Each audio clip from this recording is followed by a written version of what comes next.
Everybody, welcome back. This is one of those videos that sometimes you don't like to make. And unfortunately, this all occurred on Friday, Good Friday, the day before Easter. A day that we used to actually take a half a day, sometimes the whole day, and go enjoy ourselves. We had a full day of work. We had several customers come in, really good transactions, everything was smooth. We had one that did not go so smooth, unfortunately, and that's what we got to report on today. So for you that are watching this video, because a lot of these videos get views that don't normally get when we have these negative ones, we cover both sides of the road, 4 showrooms, 450 vehicles in inventory. So a lot of iron around here on the parking lot, a lot of moving parts, a lot of things that can fail. If you own a personal car, have you ever had it break down? It happens.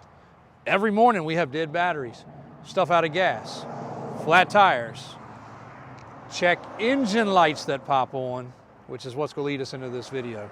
But the truck's over here, so let's go ahead and show you. It is Monday, about 2 o'clock. This all took place on Friday. I didn't want to do this video because I didn't want to ruin my Easter. It kind of spoiled it for a lot of my guys because of the way the customer acted.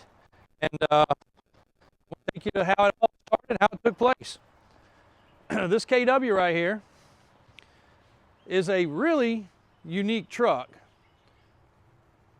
Don't pay attention to the bid. The bid was sourced. A lot of these trucks get built and the bid cost is so expensive that they rotate that bid to the next truck. Sometimes 3 different times, but a lot of companies do it twice. So what I mean by that is that bid was on an older KW for this company that it came from, and they sourced it onto this truck. Now this is about a 14 model. Does that sound right? Okay. I think it's 14 or 18, AJ says. I had been personally driving this truck prior. I did some landscaping projects. I picked up some lumber to build the tree house. I used it as a platform. The kids played on it. I've had my 2-year-old daughter in her car seat in this truck going to Home Depot multiple times. And when it came in, it went straight to our big rig service shop that we deal with that does a wonderful job for us. I had them service it. I had them inspect it. His bills are not cheap. His bills are always super expensive, but he's a tractor trailer shop. Everything is expensive in that land. Labor, parts, the whole 9 yards. He went over the truck, serviced it, inspected it, and then he kind of sat around. And again, I hauled 3 or 4 pallets of big landscaping stones in the back. It's got a lift gate that works. This particular customer called and said, hey, I'd like to come. I can come on Friday. Can you work with me on the truck? Well, we'd had it in stock for a little while. So Mike asked me and I said, sure. Make him a deal on the truck. As long as it's going to a good home. He said the best part is he doesn't even need the bed. Well, we don't need a bed either, but he was going to use it for a tire business or something. I only heard a bit and piece of it. Mike said, yeah, we'll do a courtesy hold if you're traveling. He said, I'm traveling from Carolina. No problem. We'll hold it for you till you get here. And this was, he showed up on Friday. So Friday morning he gets here. Normally I don't take the time. Look at that truck. It's looking good. I had Alvin clean it, freshen it up, detail it. So it was right there. Alvin backs it out, pulls it almost exactly where it's parked at, just turned around, ready to go out. Customer shows up. We give him the keys. He was kind of already when he walked in the office like, phew. Mike's like, what's wrong? Oh, I had to drive here from Carolina. Y'all's roads suck. And something else, another, whatever. I only heard bits and pieces of it, but he was kind of already starting to complain just because he drove here. We could shift it to him. You don't have to come here if you don't want to, but customers come here from all over the world actually, but all over the country almost every week. So he comes out, he comes right back in like 5 minutes later. Check engine light's on. I don't think so. Some of these trucks, the check engine light will come on until the brake pressure builds up. I don't know why, but they do. Or a service light, a light stays on. As soon as the brakes build up, you hit the parking brake, you move. I said, that's probably all it is. I said, I've been driving that truck. It does not have a check engine light, promise you. And he's like, okay. So I told AJ, I said, AJ, he was in the middle of doing a video editing that still hadn't gone up because he got interrupted and it consumed his whole freaking day. But that's okay. That's what we're here for. AJ gets up, goes out with him, comes back in a couple minutes later, it airs up, everything's good, check engine lights on. I said, well, take it for a spin. He doesn't want to drive it. I said, well, drive it for him. If it breaks down, we'll come get you. It's not going to break down. No problem. AJ gets in the seat, customer gets in the seat, they go for a loop. Everything's fine. Check engine light's still on, but perfect. Runs down the highway full speed. What did it top out? 70? Right at 70 like it should have. Everything's perfect, no problems. AJ calls me, what should I do? Run down to our shop, let's see if we can scan it. Now, this is a medium duty truck, kind of like a heavy duty truck. Our scanner, even though it's a good one, doesn't scan everything. There's different ports, square, round, oblong, whatever. It wouldn't communicate, nothing we could do. Our shop guy even said, it's gotta be something simple, you know?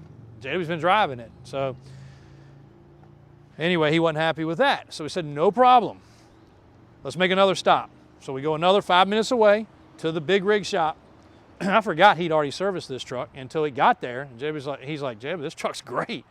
I was like, yeah, what's it scan? He said it scans for a NOx sensor or something. Sensor for the intake. Intake NOx sensor. Can you get it? Yeah. See what the customer wants to do. The owner of this company that has hundreds of vehicles in his parking lot, if you show up there to get your truck worked on, you get told, drop it off, we'll get to it. That's what I always get told. And sometimes it takes 2 or 3 weeks to scan it, get the part, get the truck fixed. I said, customer's here from out of town. He's a business owner too. He said, Jebby, I'll work on it. Walks out. AJ is still beside the customer at this point, right? Okay, just making sure I'm telling the story right. And he says, it's a NOx sensor. Can you get it? Yeah. Can you fix it? Not a part. I asked, was it detrimental to the truck? All right. AJ said, is it detrimental to the truck, Sean? Nope, not at all. Okay. Customer says, can you get the part and fix it? Yes. Sean said, would you like me to do that? Yes. Okay, no problem. This is getting close to lunchtime now, right? Close to lunchtime. AJ says, hey, run you back to your car. Y'all guys go get some lunch. Or we'll give you a car drive, whatever you want to do. Go get some lunch, hang out. He's gonna put the part on and regen it. Yeah, let's do it. They go to lunch. Probably weren't gone 30, 45 minutes. Come back. I'm with a customer. AJ's like, customer's back. I'm like, well, Sean just texted me. He's got the part. He's putting it on. Cool. I didn't hear anything else. Well, the customer asked AJ, can you take me back to the truck? Absolutely. AJ picks him up, takes him back to the truck. He's chilling there, and it's in regen. The part's on it. The parts are delivered. The part's on the truck. You guys don't understand how many things can take place as problems. Part could be wrong. Part could be bad. Part could be misboxed. So many things go wrong. Delivery driver doesn't drop it off on time. They got the part in their hands, sent for it, picked it up at lunchtime, and the owner of the company was working on this truck that does not get his hands dirty. He doesn't need to get his hands dirty. As a favor for us, for my customer, to get back on the road, to go back home. Doesn't matter if he's from Colorado, Texas, North Carolina. We want to address things. He knows the urgency if I call and ask personally. If it's not a rush, it's not a rush. Fix it when you can. But that in itself was a feat. Part was on.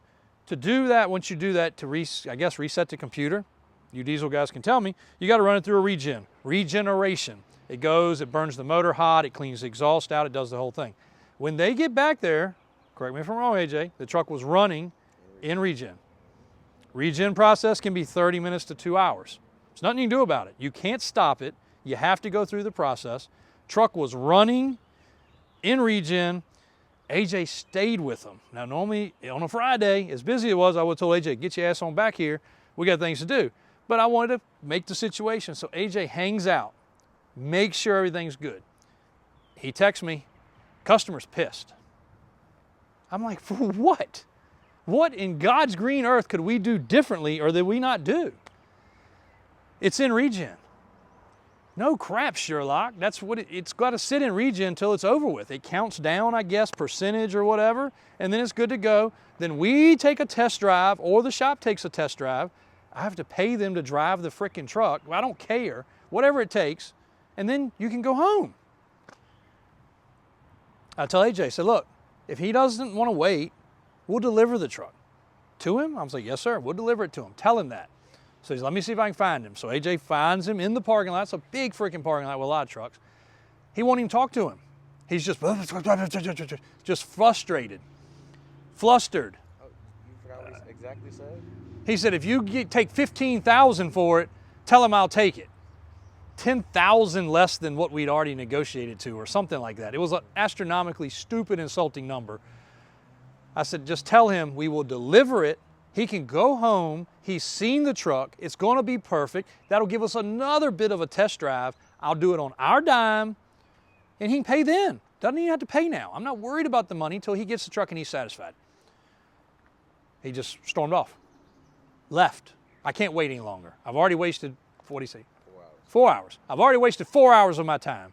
Well, quite frankly, I think it'd have been 5, but he said 4. If he would have waited another 15 minutes, he could have took truck home. AJ said, I don't know what to do. He stormed off. I said, there's nothing else you can do, AJ, come on back. AJ comes on back. As soon as he gets in the parking lot, truck's ready. Turn around, go back. He goes back, and here's a little clip from the manager at the facility that we asked to get. Normally we wouldn't do this, but we asked, can you do this clip? So here you go, watch this.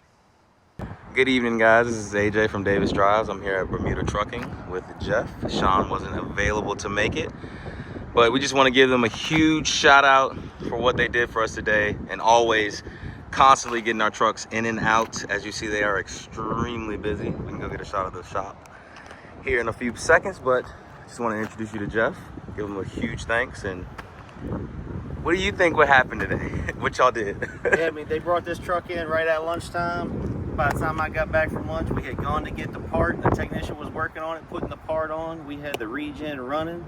They were sitting in the lounge, asking how much longer. Told them that a regen on a Cummins can take up to about an hour and a half. They got angry and stormed out and left. I don't know what else we could have done. I think we did a pretty good job myself, but sometimes you can't satisfy anybody or everybody. Exactly, guys. And like I said, I just want to give a huge shout out to them. Unfortunately, we apologize that y'all had to deal with something like that. We love you, we appreciate you, and for right now, back to JW. All right, so as you see it from the manager, we did everything we could do. They did everything they could do. And it is so, like if it was an uncontrollable situation, we get it. I had another issue last week. Transportation truck broke down. I can't help it. We transported 10 vehicles or so last week. One of them, the customer was in such a flurry, and the transport truck broke down. It wasn't good enough that I told him. I gave him the transporter, I gave him the driver, I gave him the orchestrator, dispatcher. He talked to everybody, and he still called me back. And I said, I hate that this happened. I said, if I could drop everything, go take it off the truck and load it and bring it to you, I would. But it's on the car carrier, on the truck that doesn't run. So it can't even get taken off the truck. And he was just all upset. I get it. He's excited. I got stuff coming in today I'm excited about. I got the call, it's not coming till tomorrow. Sometimes stuff happens, It's unfortunate. But you can tell us, guys, could we have done anything differently? I don't think so. I think we served it on a silver platter. Nice truck that was 100% ready to go. When it was parked on Thursday afternoon, Friday morning it had a freaking check engine light. Again, if it would have had a light, we would have dealt with it. It already had thousands of dollars spent on service. I don't even know what my bill was. I spent another $1,000 or $2,000 that was not included in what we had already negotiated, but I wasn't going to ask for more money. I was going to sell him the product I promised to sell him. It happens. I guarantee we can get in one of these trucks, and one of them has a light, whether it be ABS or airbag or check engine light, that was not on the last time we were in it. Mechanical things have problems, but that's a bulletproof package. I think it's a PACCAR motor in this truck. It's the proper transmission everybody likes. It's a desirable setup. Somebody's gonna friggin' love it. If not, I'm gonna load stuff in the back of it. That thing will haul a gazillion 3-wheelers and 4-wheelers. We'll go make trips with it. I don't care. But I hate when we let a customer down, and I still feel like we did. But when a customer is rude to my employees, manager, another shop that we called in a favor, that's when it really is really frustrating. But it's the world we live in. It's the business we live in. It's all part of it, I guess. So unfortunately, we did have a bad one. And did I hit all the points? AJ, he was pissed off about his time being wasted. My shop time, because trust me, I had other things that were more pressing that could have gotten done that didn't. This set precedence. I had plenty of stuff for AJ to be doing. not a problem. We bend over backwards for the freaking customer, and we always do, and we always will. But, you know, when they end sadly like this, you know, it's bad. Transport, the guy got back up and going, truck got delivered, man's happy. He actually even texted and apologized. He was just frustrated. He was having a bad day. He owns a business. Imagine that. And it got taken out on us, but it was out of our control. I'm not inside that motor. I didn't get in there and hit a little switch and turn the light on for no reason. You know, things happen. Anybody that's out there in the mechanical world, truck world, car world, shop owner can understand things like this do happen. And again, you tell me wrong, tell me different. I think within the 4 or 5 hours he was here for us to do everything we did and turn around, and the truck's back here. I mean, AJ drove the truck, made the loop, came back, perfect. Runs the same as it did before, just has one less light on the dash. And anyway, that's the way it went down. We could have delivered it. He could have had it. He's going to search high and low to find another one. It's not rusty. The bed looks like crap, but the chassis is perfect. The cab is perfect. The undercarriage is perfect. He was going to throw the bed away anyway. Still got the stickers under here. So I mean, if anybody's looking for a nice KW, this is a good chance to sell it because it's doing great. I don't know how many miles I put on it. It wasn't a ton, you know, several hundred. But like I said, I had 16, 18-foot boards, 6x6s, 2x12s and 14s, and bricks and blocks and ladders and all kinds of conglomeration. And dang if it wasn't a great truck. Still is a great truck. It's just frustrating when stuff like that happens. So maybe the next buyer will be more thrilled and actually be happy that he got a great vehicle instead of being so frustrated. I think this guy just got off on the wrong foot. I think he was in a bad mood when he got here. You know, you can't please everyone mentality, you know, that's very true, but, you know, life happens. As they say, here's the rest of the story. There you go. Thanks, guys.